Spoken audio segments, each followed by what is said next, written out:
Hello everyone, good afternoon. I'm Sarthak Jaiswal, a Community Development Associate at Indian Institute of Business Psychology. Indian Institute of Business Psychology is a not-for-profit certification body. We have set up different committees for certifications, accreditations, and various memberships. IIBP offers various certifications which specializes in psychometric testing as well as assessment and developmental centers and accreditations such as psychometric test review and access to a list of accredited service providers. And also IIBP offers 5 different memberships to choose from.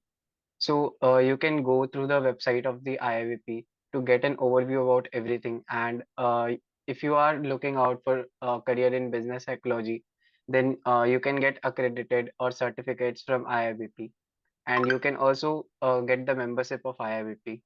So today we are hosting a webinar on the topic cultivating leadership through emotional intelligence, and we have Dr. Jimmy K. Mody with us to get us through it. And Dr.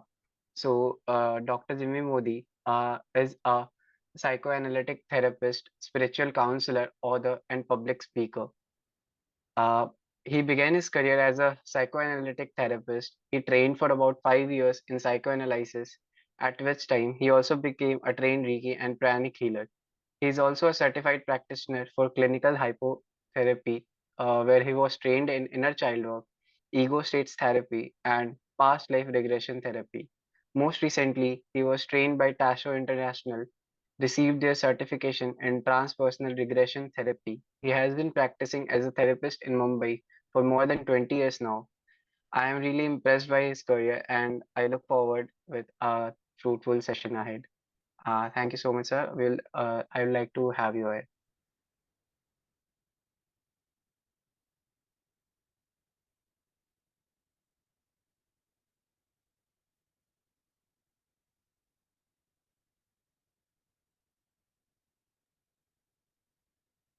Hello. Hello, Am I how do audible? yeah, how do I get onto this?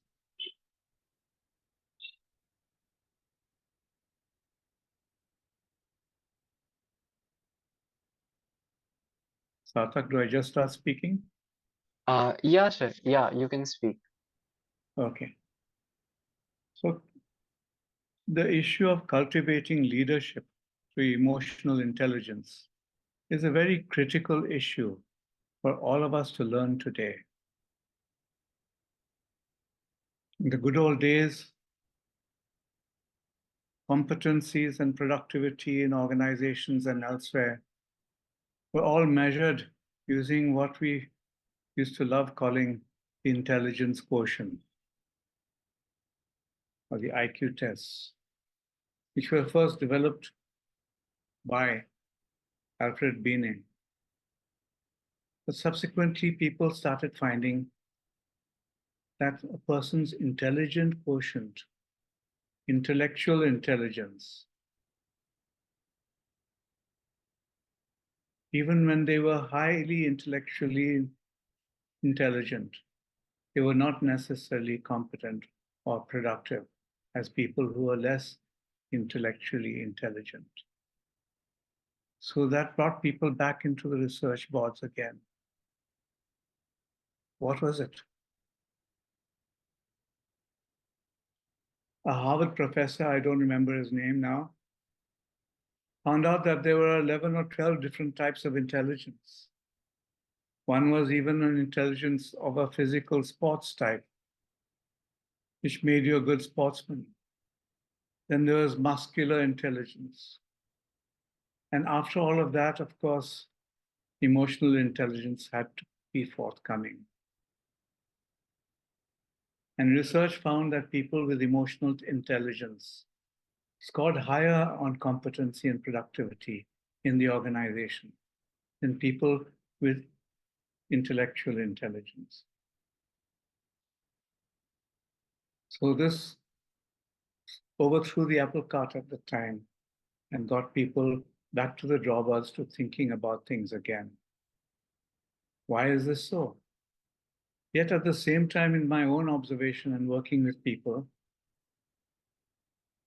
I have found that we scoff at, at anything that is emotional. Oh, he is too emotional, or she is too emotional. Ignore your emotions, control your emotions. They'll lead you astray. And a favorite example of all was when some men who loved to look at lady drivers on the road when they were a little reckless and overtook, and they would scoff and say, "Oh God, that's just another damn lady driver." And ladies on their part would say, "There goes another MCP, male chauvinist pig." But between these two divides and many other divides, nobody ever really gave respect to emotions until the emotional intelligence movement really began. The leaders of the past, the earlier generations, did not have any book called Emotional Intelligence to read. They had no concepts of emotional intelligence. Yet uncannily, they utilized just those same principles of emotional intelligence. And so, regretfully, the belief developed that leaders are born, leadership is a gift. Either you have it or you don't. But that, again, was proven wrong many times over. So, let us start with the first premise of discussion. Leadership is not a gift. Leadership is indeed a learned skill available to all those who take the trouble to develop it and learn it. So, what do you need to develop in leadership skills? Well, there are textbooks that come up with all kinds of 5 points and 7 points and 6 pillars and so on and so forth. But the essence, the true essence, the bare essence of what you most need in order to develop and learn good leadership skills is nothing less than emotional intelligence. You want to develop good leadership skills? Develop emotional intelligence. There's enough evidence of it, whether you look at Mahatma Gandhi or J.R.D. Tata or any of the other leaders that we are familiar with in our landscape. They all had that emotional intelligence. And today, especially, you can look at it if you all seen this film that has just come on the screen called Sam Bahadur of General Sam Manekshaw. See that and you'll see plenty of evidence of emotional intelligence.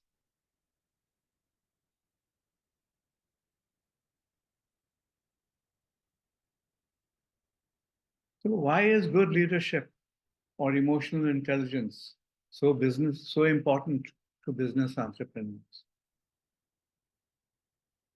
Many of us business entrepreneurs come from trading backgrounds.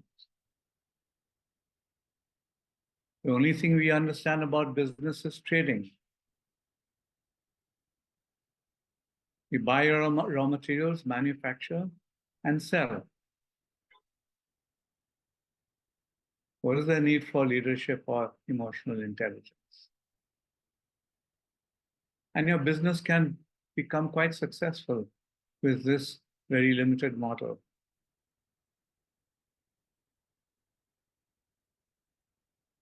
But what happens when the multinationals come in? What happens when you want to grow big and become a multinational yourself, or at least become a big organization? What happens then? Are you likely to succeed using this formula, this trading formula? There are some organizations and businesses in India that are trying to do so, not very successfully, not very happily. So, what therefore is necessary to determine success, to draw the line between success and failure? It is leadership through emotional intelligence. Well, all right, you might say, but what is this emotional intelligence? Yes, I've seen the book around, or my friend has read the book and it's a bestseller and all the rest of it. But what is so great about emotional intelligence? Well, let's take a step back and look at the human species. Look at ourselves as human beings. From the time the human species first started till now, we are comprised of two parts, whether we like to admit it or not. We have been distinguished as being better than, above than, more than all the other animals and animal species and plant species and insect species because we are rational beings, we are intelligent beings. But intelligence isn't all that we have, whether you like to admit it or not. And I mean this very seriously. Whether you like to admit it or not, we are also, all of us, without any single exception, we are all emotional beings.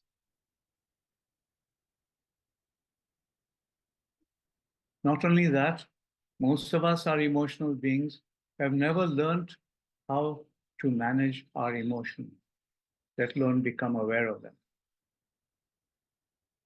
And you can see what a mess the world is in today because of this.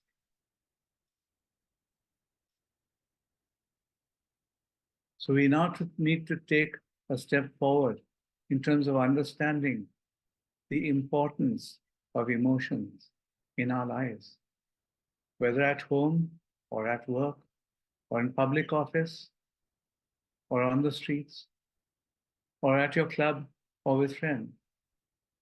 Emotions are always at play.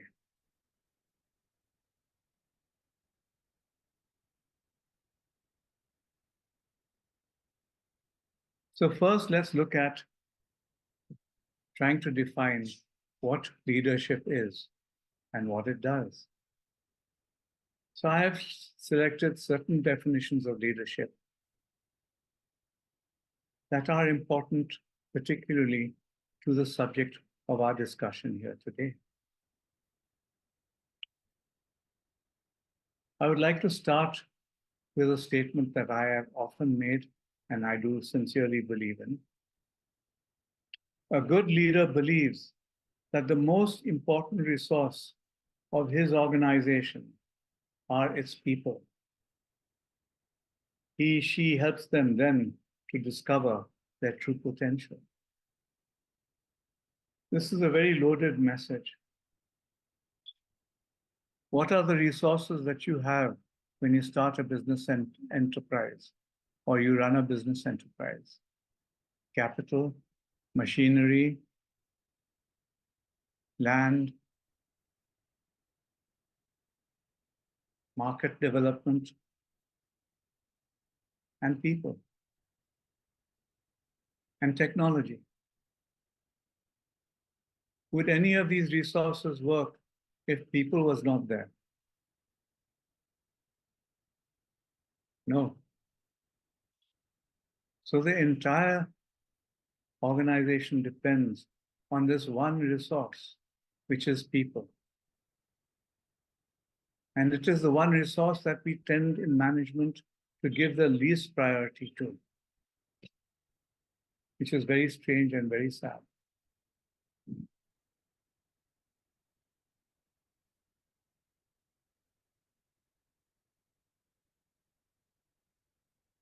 If you ask yourself a question which was asked by a research team uh, in the US, one of the US universities, I forget which, what was the most important thing to them in their lives? What was the purpose of their lives? After working a few years, this question will become important to you, I promise you. What is the purpose of life? What is the purpose of your life? And enough research has shown that the purpose of your life can be nailed down to, brought down, reduced to simply creating, finding, discovering, creating more and more meaningfulness for yourself, whatever that means to you. What does meaningfulness mean to you? Creating meaningfulness is more important than building a business empire. Creating meaningfulness is more important than building a large income.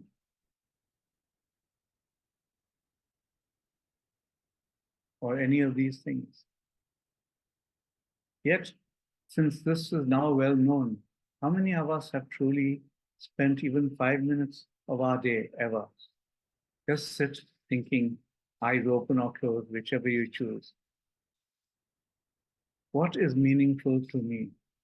What would I really, really like to be doing with my one and only life? What is meaningful for me? And some of the criteria of meaningfulness have been to impact the lives of many people is meaningful.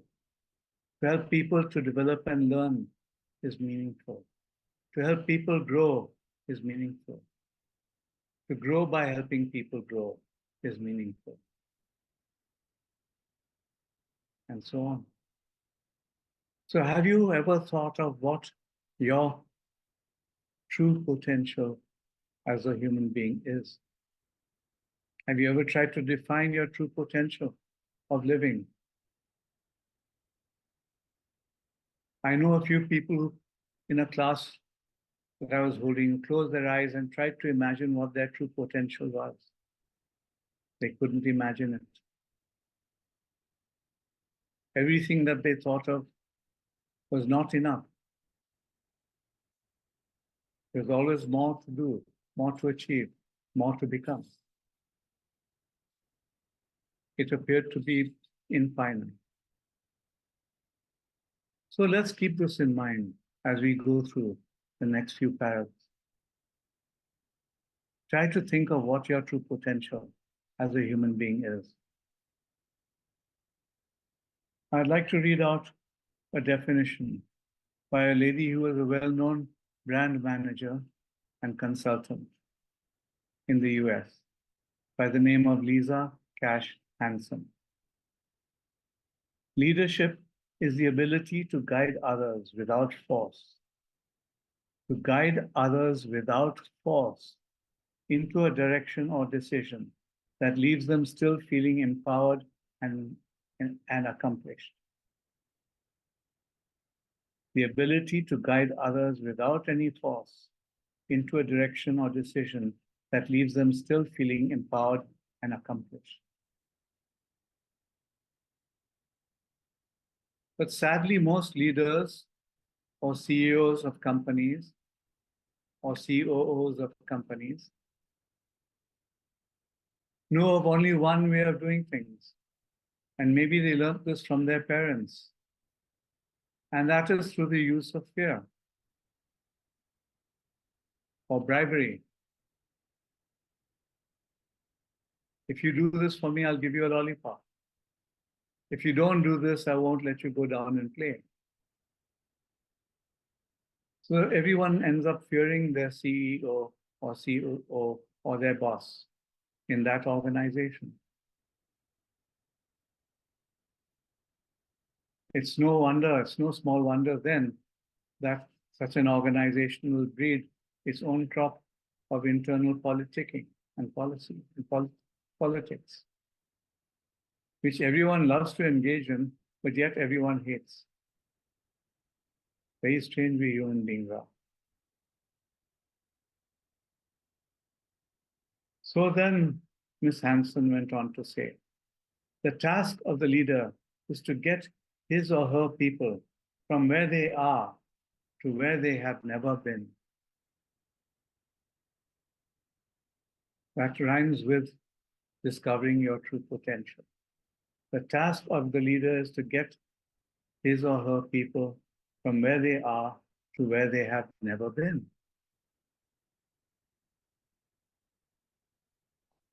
Keep in mind these definitions. I looked into Wikipedia to see what leadership definitions existed there. And I came up with something they came up with something that I found quite interesting, which I would also like to read out to you. Leadership is a matter of intelligence, trustworthiness, humanness, courage, and discipline. Each of these traits of leadership I was able to identify perfectly with in my observations of leaders. And I've had very close opportunities to observe leaders very closely and interact with them and talk to them. And I can tell you stories about that later. So leadership is a matter of intelligence, trustworthiness, humanness, courage, and discipline. It's not just the enforcement of discipline. So Wikipedia goes on to say, if you rely only on intelligence, it results in rebelliousness. Exercise of humanness alone results in weakness. Fixation on trust alone results in folly. So he's a gullible man, you can fool him. Dependence on the strength of courage results often in violence. Excessive discipline and sternness in command results in cruelty. When one, however, has all five virtues together, each appropriate to its function, then one can be a true and good and great leader. And this is quoted, quotation is taken from Jia Lin in commentary on Sun Tzu, The Art of War, by the Chinese author Lao Tse.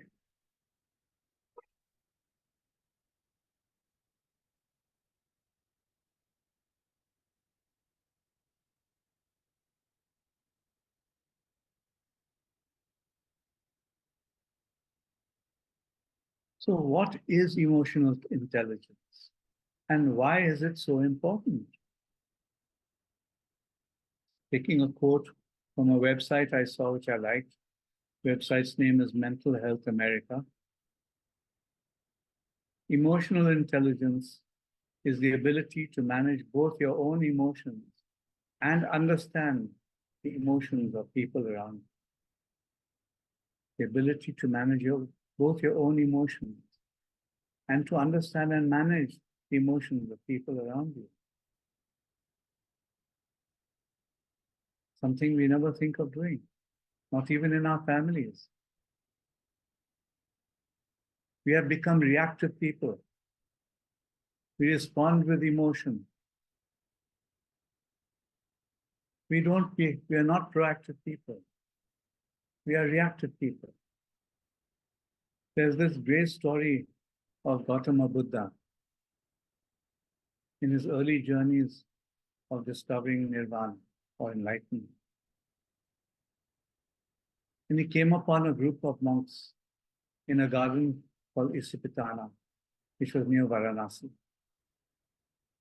And there, for the first time, he revealed to them what later became famously known as the Four Noble Truths. All right? Four truths could be possible. We all know four truths. But why would you call them noble truths? What is the reason for calling them noble? Well, let's take a look at what each of these four truths were in the eyes of Buddha. The first truth in the language of Pali at that time, the first noble truth was dukkha. Everybody knows dukkha. Everybody's experienced dukkha. So it is a truth. So how can dukkha become a noble truth? So Buddha said, wait, don't be impatient. And told him what the second noble truth was in the language of Pali. And the second noble truth he said was samudaya, which in that language meant the way you respond to dukh. How do you, each of us individually, in our own very characteristic individualistic way, respond to pain, to hurt, to sorrow? So the thought that came into my mind is we react to it, emotionally react to it. Anger, fear, pain, shouting, screaming, running away, fighting, beating people up. We react to it. So I envisaged a forest somewhere catching on fire, a forest fire, which is so untamed, so ferocious, so wild, as being an idea of how each of us respond to the pain, the suffering. I said, well, still, that doesn't explain to me why dukh or even samudaya are noble truths. What is so noble about them? The Buddha said, wait till you hear the third noble truth. And what was the third noble truth? Buddha explained to us it was Nirodha, Nirodha, not the gadget that government of India was trying to sell to the populations of India to control population growth. But the word Nirodha means containment. Containing that forest fire. Whenever you contain any fire, what do you get? You get an energy that you can channelize and utilize. And through this simple thought, through this simple principle, humanity discovered the oven, the coke oven, all kinds of ovens, the combustion engine. Look at the amount of progress we made based on this. Containing that fire. And the fourth noble truth Buddha said was, Marg, this is the way. This is what we need to learn. This is what we need to do. We need to contain that fire. And that is what I think, and the way I see it, that is what emotional intelligence is training us to do. To manage both our own emotions and to manage and understand the emotions of the people around us.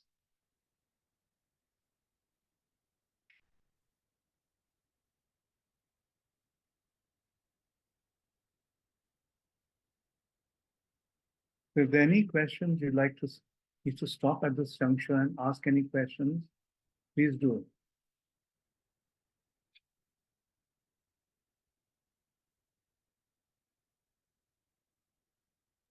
Otherwise, I will continue. Yeah, so you can, you can proceed. Thank you, We'll sir. have a question round in the end of this Okay. session.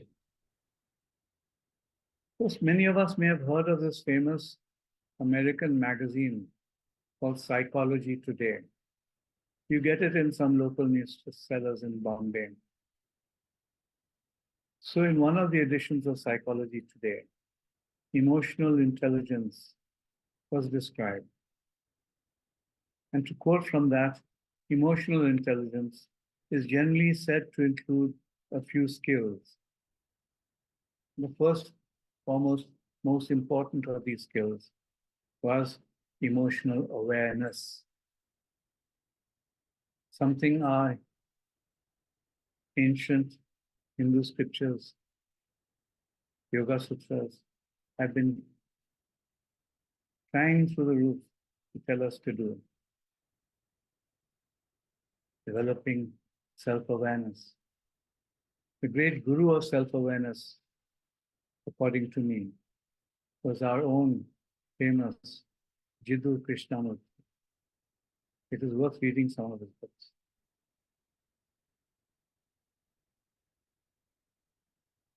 So the first skill is emotional awareness.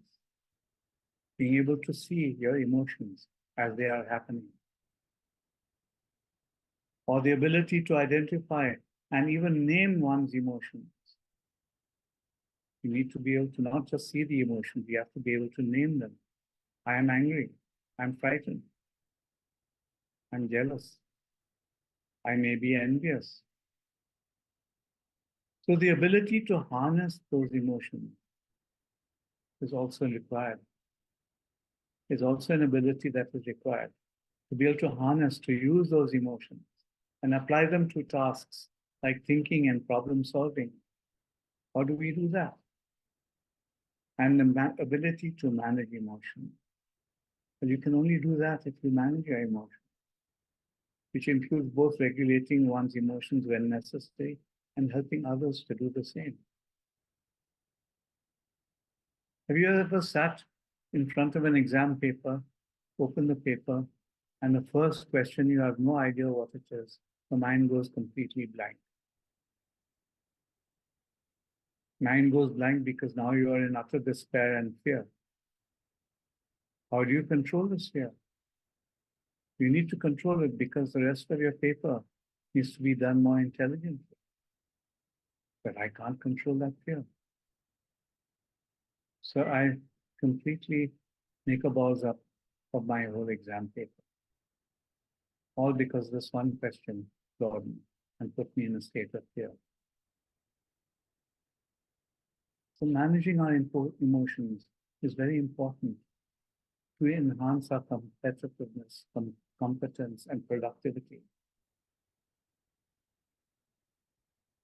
Psychology today also said the emotionally intelligent, the people who are emotionally intelligent, are highly conscious of their own emotional states, even negative states. From frustration to sadness to something more subtle. They are able to identify and understand what they are feeling, and being able to name an emotion helps to manage that emotion. Because of this, the emotionally intelligent have high confidence, high self-confidence, and are actually more realistic about themselves. Try it and find out.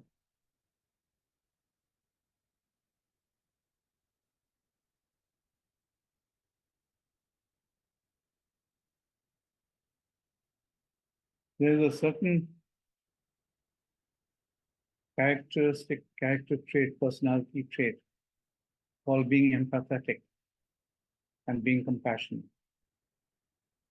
These are essential ingredients that you need to develop in order to develop emotional intelligence, in order to know your own emotions and to know the emotions of others.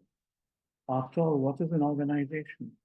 However big or small your organization may be, it is nothing more than a group of people, and you can liken it to being nothing more than a group of emotions, a complex emotional constellation, which needs to be managed. You can't just leave it to intelligence to manage emotions. Intelligence and emotions don't see eye to eye with each other.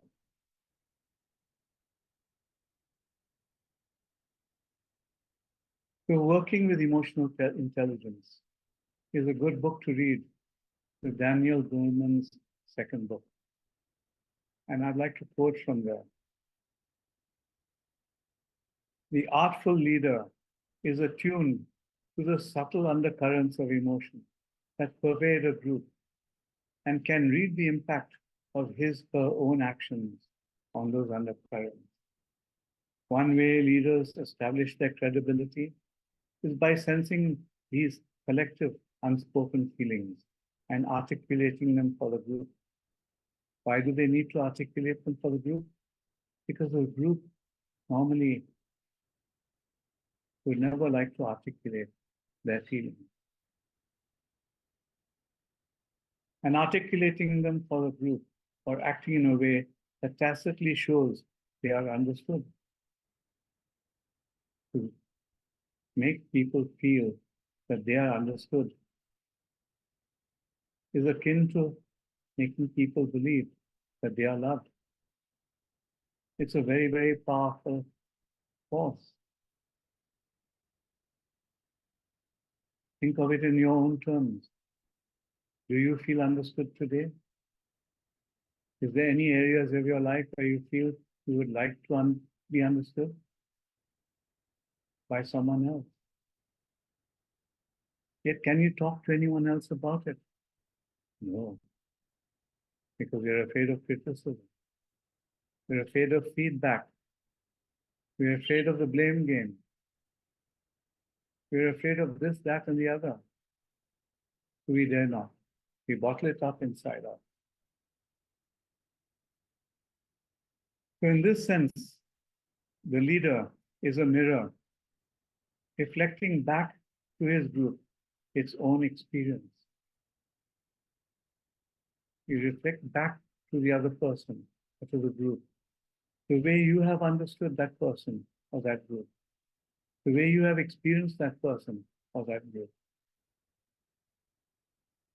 However, the leader is also a key source of the organization's emotional mood or tone. This is something that has been studied in many organizations with different types of emotional styles. I can talk about it a little later.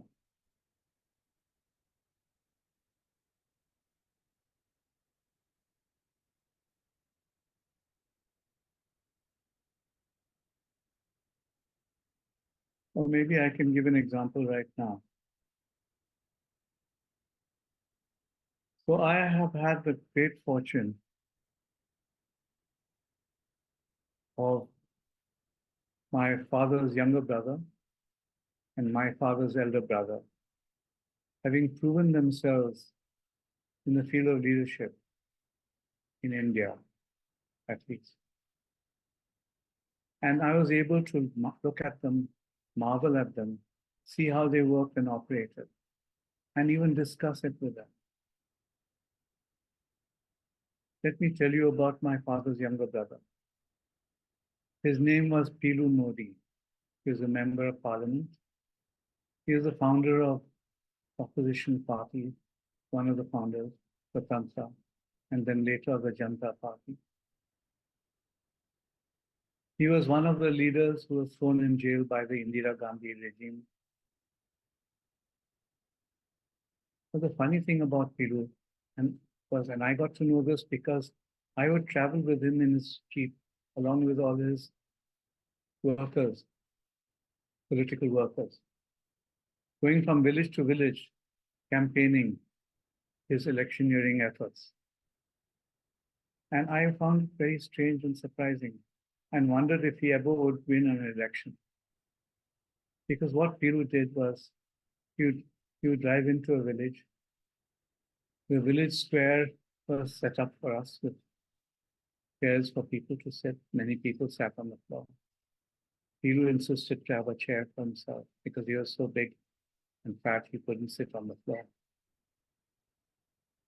Someone would hurriedly bring a big glass of Nimbu soda for him, which was his favorite thing, and he would start talking.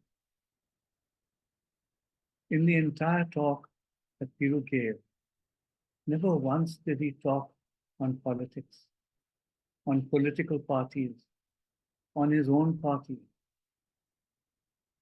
Never once did he talk about any promises that he made or wanted to make. Instead, strangely enough, Piru seemed to have taken it upon his shoulder to educate the rural poor on economics, on productivity, and how they could become more productive and more economic in their work, in their life, even as rural workers, laborers, and farmers. Pilu was loved for this, and he seemed to have taken on a role like that of a favorite teacher in a class. He was loved for this. How people approached me and told me that they loved him. They wanted me to join politics because our Indian mentality is what hierarchical. If I'm Indira Gandhi, then my sons and grandsons all have to be join politics. And that was something I learned from Piru. And what we discussed was the art of humility. So I saw in him a great person. He had never heard of the term emotional intelligence, but he knew how to use it. And people grew to love him. And that's how he won seat in the Lok Sabha and later the Rajya Sabha. The other story I'd like to tell you is of my elder uncle. His name was Mody. He became the chairman, managing director of Tata Steel Company Limited in Calcutta and Jamshedpur, a company that employed close to 100,000 employees, a huge steel company that sprawled across most of Jamshedpur. And his story started when he was a management trainee. In the morning, living in Jamshedpur, the management at that time were largely British, and he went for his morning run, exercise. And his run took him past the gates of the factory. And the gates of the factory were strangely open. And no sooner he came near that than he found thousands of people pouring out and surrounding him, shouting, Murdabad, Murdabad, to the management. We got to know very soon that one of the workers had picked up one of the supervisors and thrown him into an open arts furnace. The workers were in a very violent mood. And they surrounded him and started screaming and shouting. You see, felt that the only way he could deal with this was by talking to them. So he tried, but he couldn't hear what they were saying, and they couldn't hear what he was saying. So he did the most common sense thing that appeared to him.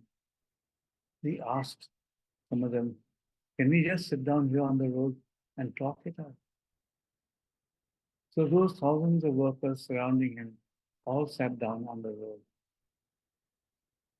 And for the first time, a dialogue between workers and management actually took place. Meanwhile, the senior management, looking down from their high-rise windows, were very irritated and angry. What is this idiot Mody doing? He's going to get us all into trouble. Little did they know that this single act had broken the back of the violence of the workers. Lucy cared for them. And that caring and love for the people that Lucy had emanated far and wide beyond the steel plant to the iron mines and coal mines.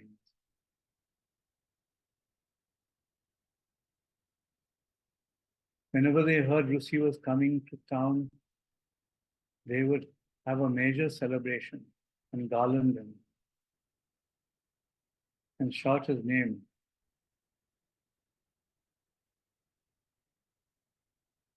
On occasions, the union leaders felt a need to approach Lucy and negotiate their demands. So on one occasion, the senior-most union leader, along with the other leaders, approached him with a list of their demands. Lucy looked at him. He was at that time managing director. What were they demanding? Safety helmets, safety gloves. That's all. And Lucy looked at them and said, But is that all you want? This took the lead. Union leader was taken aback by this response. Normally, they used to sing, being told to get away, go off, be reasonable, blah, blah. Is that all you want? What about jackets? What about safety jackets? What about overall pants? What about safety measures in the company, plant? And soon, Russi added to that list of demands, things that the union leader had not thought of. This was a new thing in their experience, and convinced them that Russi and the management of Tata Steel really cared for them.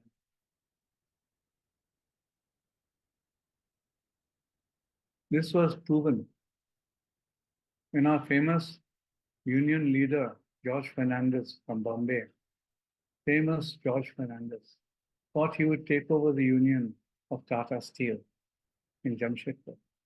So he arrived there and wanted to be driven around in a jeep, open jeep. So as he was being driven around, suddenly he found the jeep was stopped and he was surrounded by workers. What do you think the workers were shouting to him? They're telling him to get out. We don't want you here. Never had George Fernandez ever, in his wildest dreams, received such a reception at any company.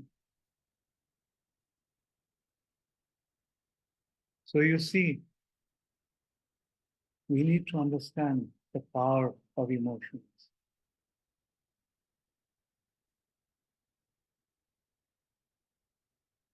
Emotional intelligence, quoting from that book, an important aspect of this, which I would like to bring out, and maybe we can discuss it now. The cost effectiveness of emotional intelligence is a relatively new idea for business. What is the cost effectiveness of emotional intelligence?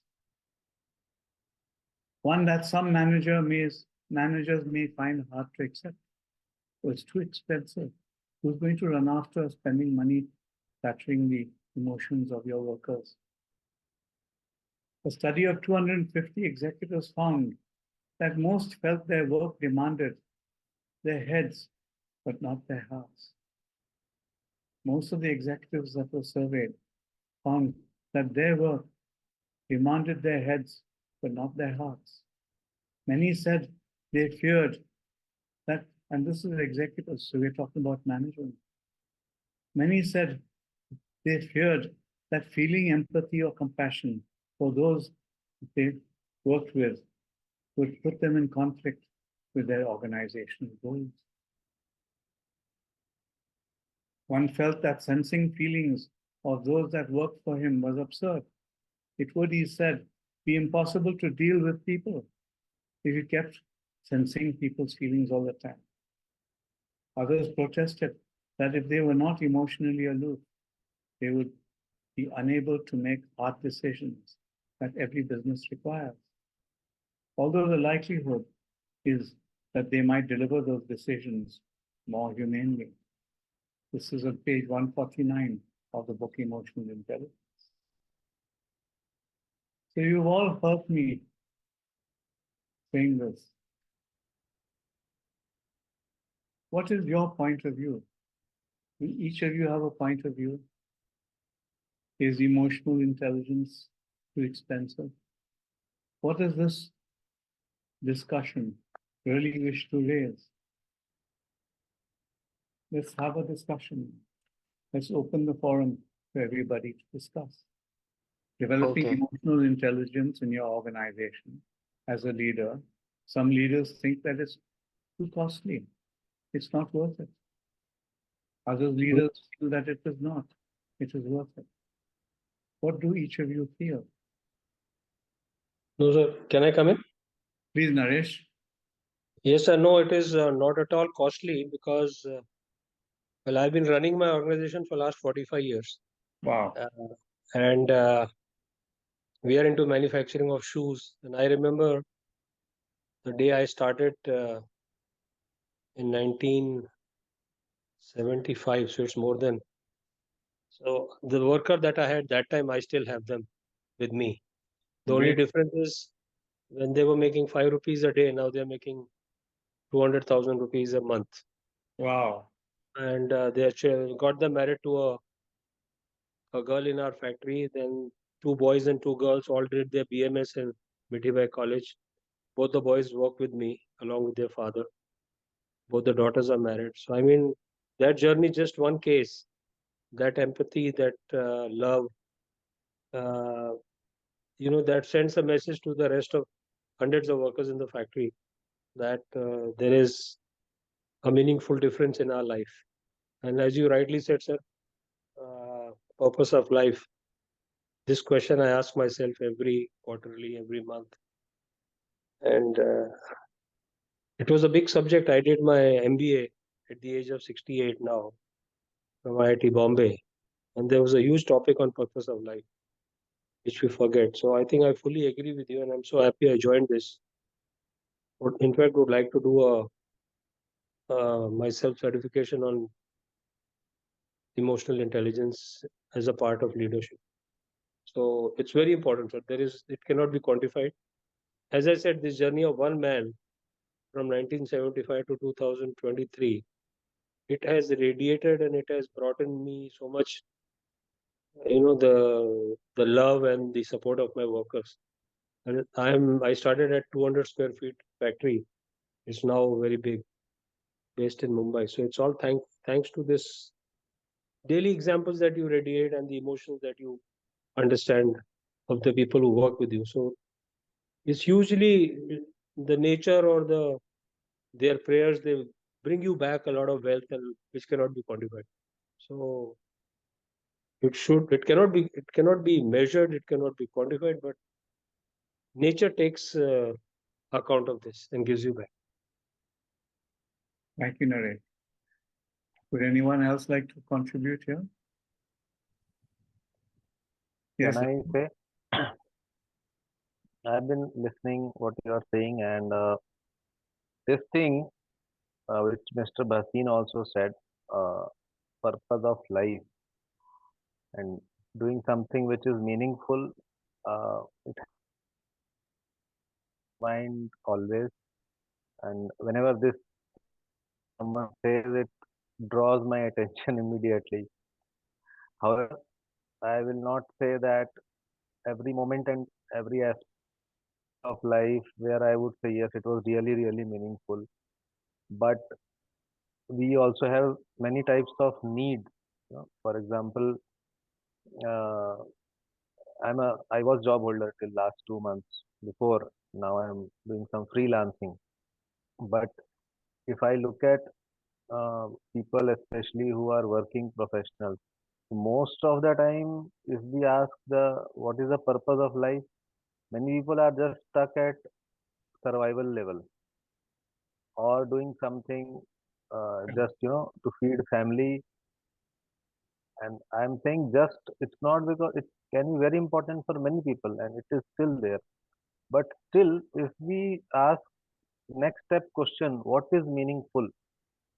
So then people generally don't have answers. And larger cause I feel many a times missing, and it's going. Maybe in my generation, it has degraded. I feel maybe in coming generation, it's still again coming up. People with higher consciousness, uh, I would say. But if I ask in my generation, my set of people in my age group, or people between 35 to 45, most of the people are stuck at survival level, and cause level initiatives are very less, I would say. Yes. That's so true, Rahul. Thank you.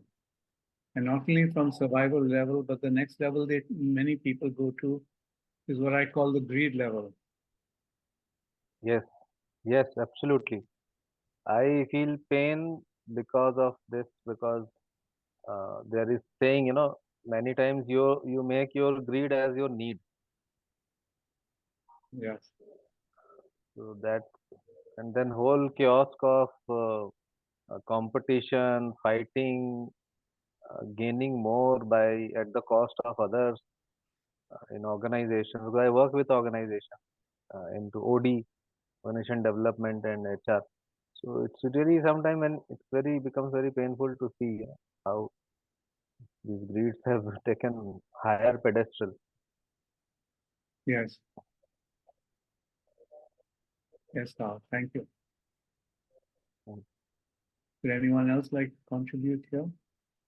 Your experience, your viewpoint, something we can all learn from? Sir, I would like to add that, once you do, even your children, my son is now 39 and he started a cadetship in the factory where the children of the workers, after they complete 8th or 10th, are then trained, educated by us based on our requirements of industrial engineering or production planning. And so, there is that bonding and that care and that emotions that you take care of them. They're so happy. I mean, our retention is so high just because of these acts of. So he calls it the cadetship program.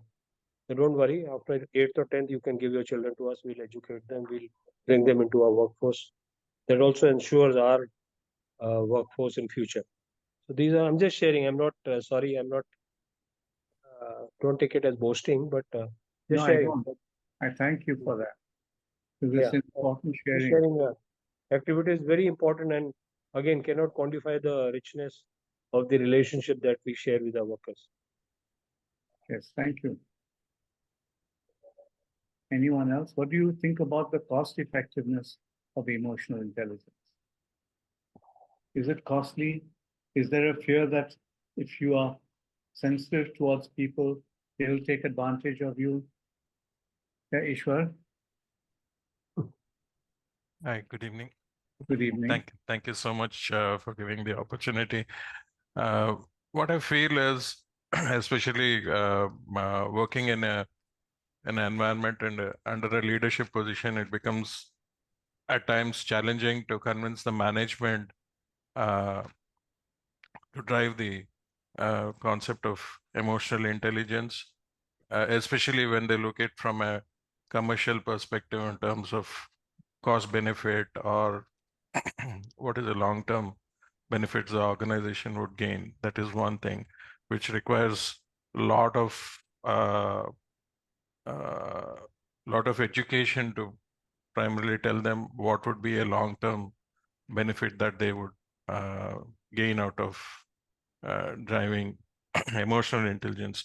Though there are many programs which are conducted in within the organization through the HR as a personal development program um, or a leadership program, or to encourage managers to take the leadership positions. Uh, Somehow, when it comes to the concept of um, educating the leaders for emotional intelligence, or to encourage the staff to take up such kind of programs, uh, to get the buy of the management is at times challenging. Yes, it is. So what should management do? What should you do? Probably we can give a use case, or we can demonstrate what has happened within the department, how it has actually attributed to the uh, entire change of, by implementing this training program, how it has actually attributed not only uh, a shift in their behavior, but to realize the purpose, in the sense like to deal with various situations where it can, I mean, the kind of examples what you had mentioned earlier, how to uh, address issues in a more empathetic way and resolve it. Maybe at times the issue is not as big as it is being projected. It could be a uh, small aspect of a safety kit or a safety this thing. So it can resolve issues, and it can bring a more happier environment, which will in turn give more productivity and will be helpful for the organization to uh, get efficiency and effectiveness and a healthy atmosphere. Overall, there could be a more of an healthy atmosphere uh, to achieve the management goals and objectives. So how do you create that healthy atmosphere? By being empathetic, to look into the real needs. It could be a need, or it could be a greed, or it could be various aspects related to the work environment to make it more user friendly kind of a thing. But you have to also be very firm with what you find. True. I mean, I'm thinking now of the example in the Tata Steel plant where the workers would complain to the supervisors about how filthy and dirty their toilets were. And if you walked into the management toilet, it was all nice, air freshener, clean, and everything. So when this came to my uncle, you see his notice, he did a very simple thing. He asked the management to remove the sign from the management toilet, which said for management only, and put that sign on the workers' toilet. And to remove the sign from the workers' toilet and put that sign on the management toilet. In no time, the workers' toilet became absolutely spick and span clean, scented, and the workers and management both respected him for that because he was fair. So being fair is very important. Yes, Rahul, you have a question? No, I don't have question, but I wanted to add to your question, Yes, please. which Ishwar was also responding. My view is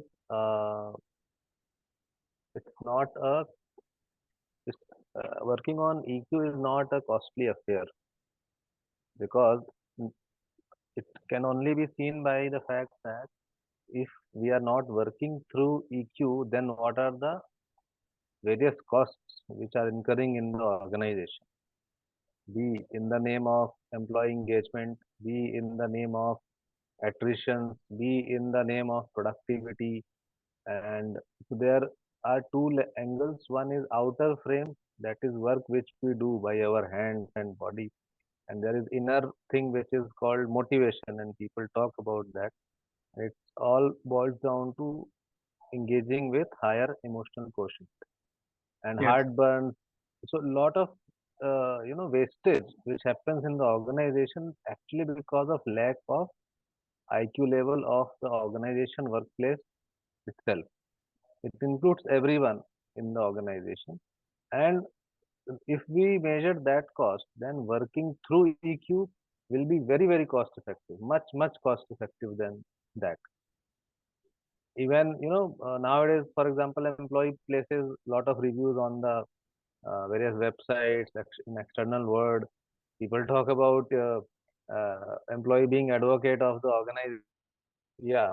And to the question that what should be done, how to do it, it's very difficult because I think mindset is at top level to do this is very, very important. Until there is buy-in.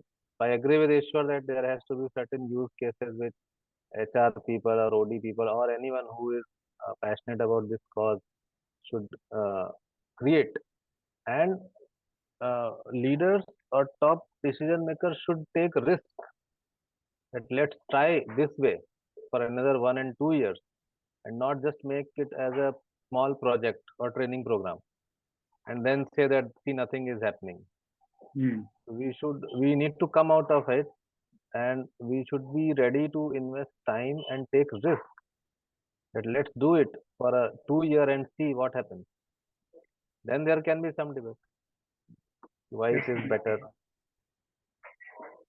Because I see in many organizations we run couple of training program or make it as a project, as if EQ thing will not exist after the project.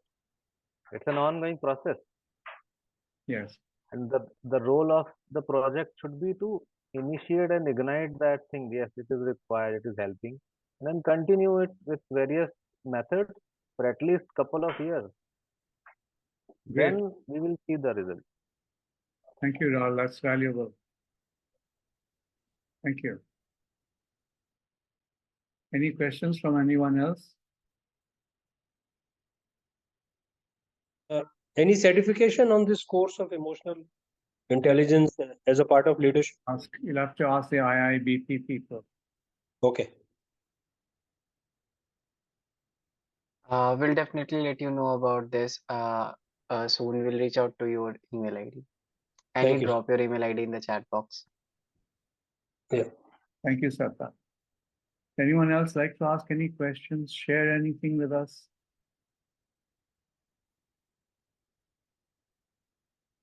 What do you think about the cost of emotional intelligence? Is emotional intelligence something that you should allow,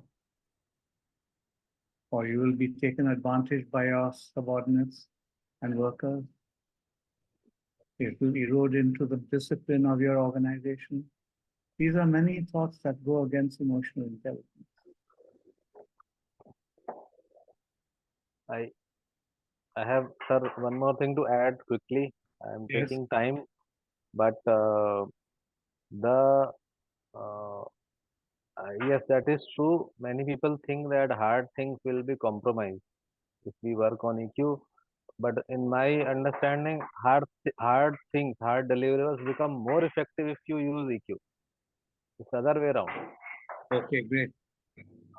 Thank It's you, not. Rahul. That was important. And there is a book called On Discipline, Good to Great.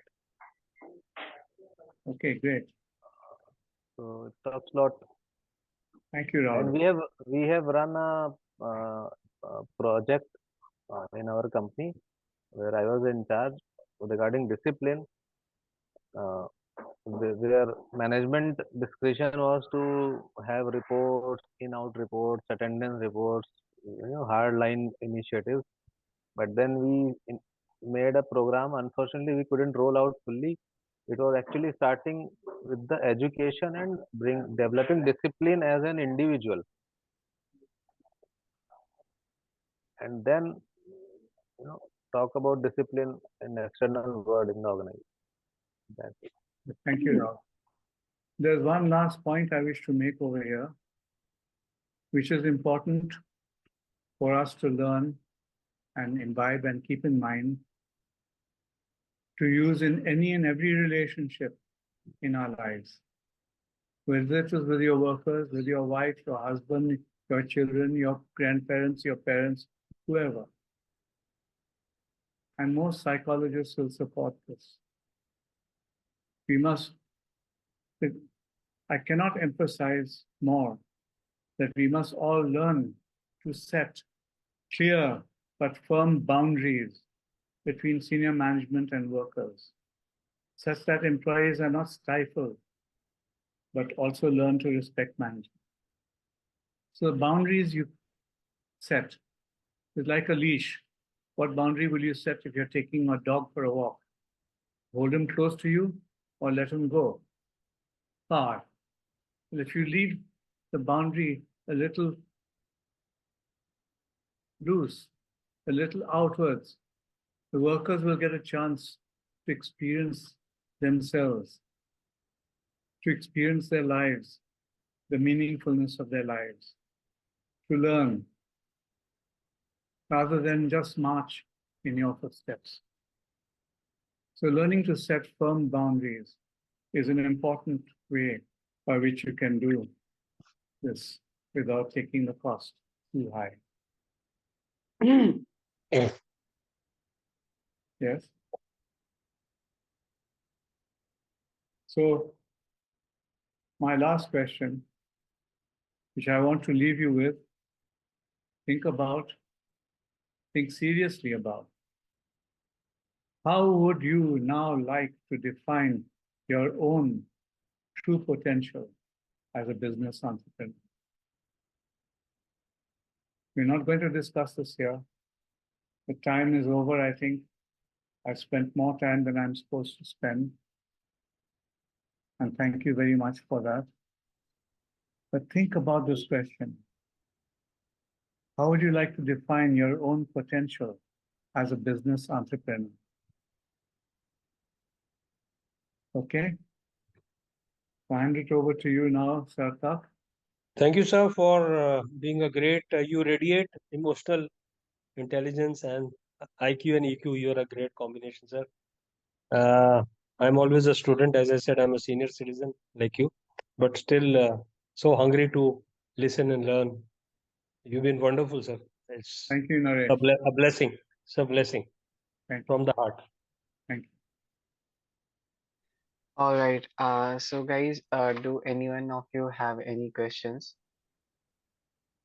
If Sir, we want to know is it possible or it's not? Sorry, can you please repeat? No, if we want to connect back with Mr. Sir Jimmy sir, is it Yeah. possible? Or, Yeah, you On my can email, definitely reach out to him on his LinkedIn page. okay. on my email is better. Yeah, My on WhatsApp is not working right now on my computer, Yeah, although yeah. it works on my mobile. So I'll be sorting that out in a month or two. But on my email is always ready and steady and ever ready. You can take my email address from Sarthak. okay, I will just drop his email address in the chat box. Meanwhile, yeah, so this is the end of the session, everyone. So thank you so much, sir, for an insightful and learning loaded session. The way how you put your thoughts and experience with facts in a perspective is truly commendable. You were certainly true that the consideration of one's own emotion has been a challenging task for everyone out there, but nevertheless, you are truly great with this session, and we would look forward to have more of you in the future. Thank you everyone for joining this session and your interactive participation in this session. Thank you, colleagues. Thank you, everyone. Thank you, everyone.